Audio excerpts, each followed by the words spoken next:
Hello বন্ধুরা, আজকে আমি একটা নতুন রেসিপি তোমাদের কাছে নিয়ে এসেছি, পাও ভাজি। দেখো, পাও ভাজি করতে গেলে আমার কী কী লাগছে। এখানে আমি আলুকে সেদ্ধ করে গ্রেট করে নিয়েছি, এখানে পাউরুটি নিয়েছি, এখানে আমুল বাটার রয়েছে, পেঁয়াজ আছে, কাঁচা লঙ্কা কুচি আছে, টমেটো কুচি আছে, ক্যাপসিকাম কুচি আছে, লেবুর রস আছে, হলুদ আছে। ফুলকপিকে সেদ্ধ করে নিয়েছি, নিয়ে গ্রেট করে নিয়েছি। মটরশুঁটিকে সেদ্ধ করে হালকা করে মিক্সিতে দেখো এইভাবে আমি বেটে নিয়েছি। এখানে ধনেপাতা কুচি করে রেখেছি, আদা বাটা রয়েছে, রসুন বাটা রয়েছে, টমেটোর পিউরি রয়েছে। আর দেখো, এখানে আমি পাও ভাজি মশলা নিয়েছি। দেখো গরম হয়ে গেছে, এবার আমি পেঁয়াজটা দিয়ে দিচ্ছি। অনেকে তেল আর মাখন দুটোকে একসাথে দেয়, আমি এখানে শুধু তেল দিয়েছি।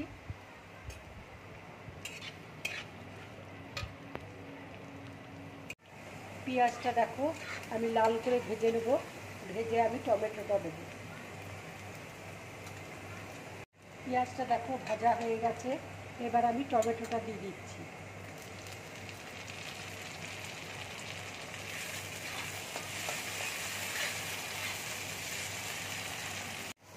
এবার আমি একটু নুন দিয়ে দিচ্ছি, একটু হলুদ দিয়ে দিচ্ছি,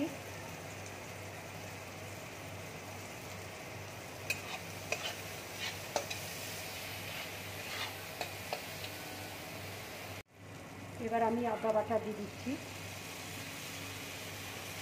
রসুন বাটা দিয়ে দিচ্ছি,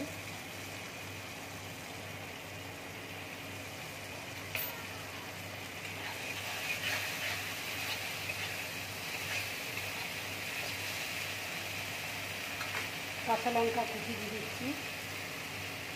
তোমরা যে যেমন ঝাল খাও সেইভাবে লঙ্কা দেবে।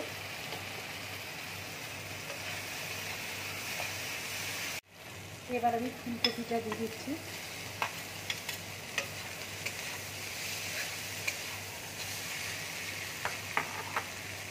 মটরশুঁটিটা দিয়ে দিচ্ছি,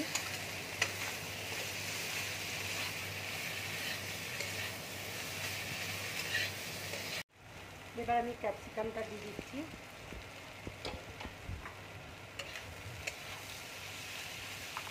আলুটা গ্রেট করে রেখেছি, আলু সেদ্ধটা দিয়ে দিচ্ছি,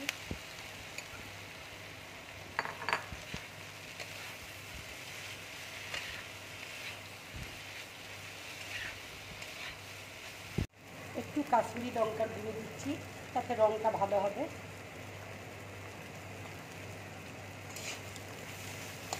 তোমরা ইচ্ছে করলে দিতে পারো, আবার নাও দিতে পারো, আমি এখানে একটুখানি দিলাম।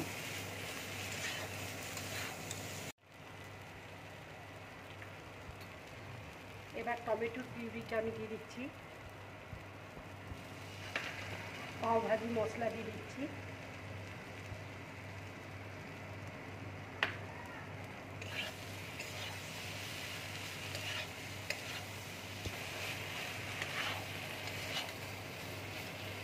দেখো মশলাটা আমার ভালো করে ভাজা হয়ে গেছে, এবার আমি জলটা দিয়ে দিচ্ছি।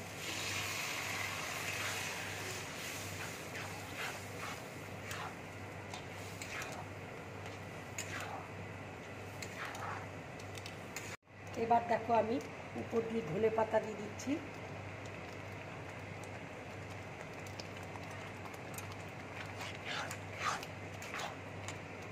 একটু লেবুর রস দিয়ে দিচ্ছি,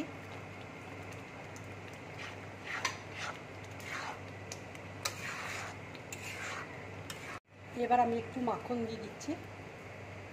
পাও ভাজি মানে মাখন না হলে হয় না, একটুখানি আমি মাখন দিয়ে দিলাম। দেখো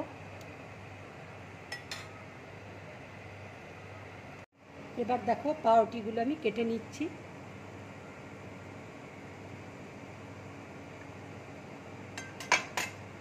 এইভাবে এইভাবে কেটে নেব।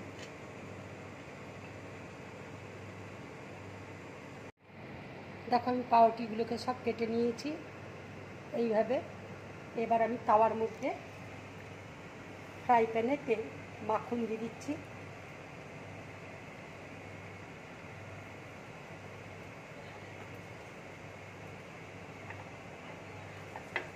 এবার আমি পাউরুটিগুলো দেখো দিয়ে দিচ্ছি।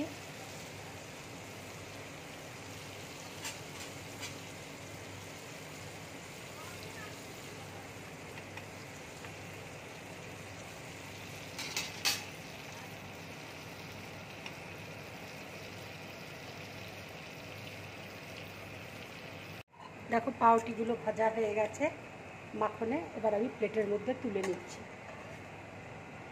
এইভাবে তোমরা ভাজবে।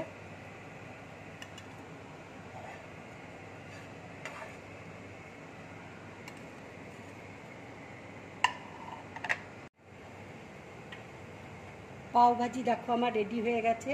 এবার আমি উপরে একটু মাখন দিয়ে দিচ্ছি, কেন পাও ভাজিতে মাখন না হলে ভালো লাগে না খেতে। এইভাবে তোমরা পাও ভাজি বানাবে, খুব ভালো লাগবে খেতে। যদি আমার রেসিপিটা তোমাদের ভালো লাগে তাহলে লাইক করবে, শেয়ার করবে আর ড্রিম ব্লগ চ্যানেলটাকে সাবস্ক্রাইব করবে। নমস্কার।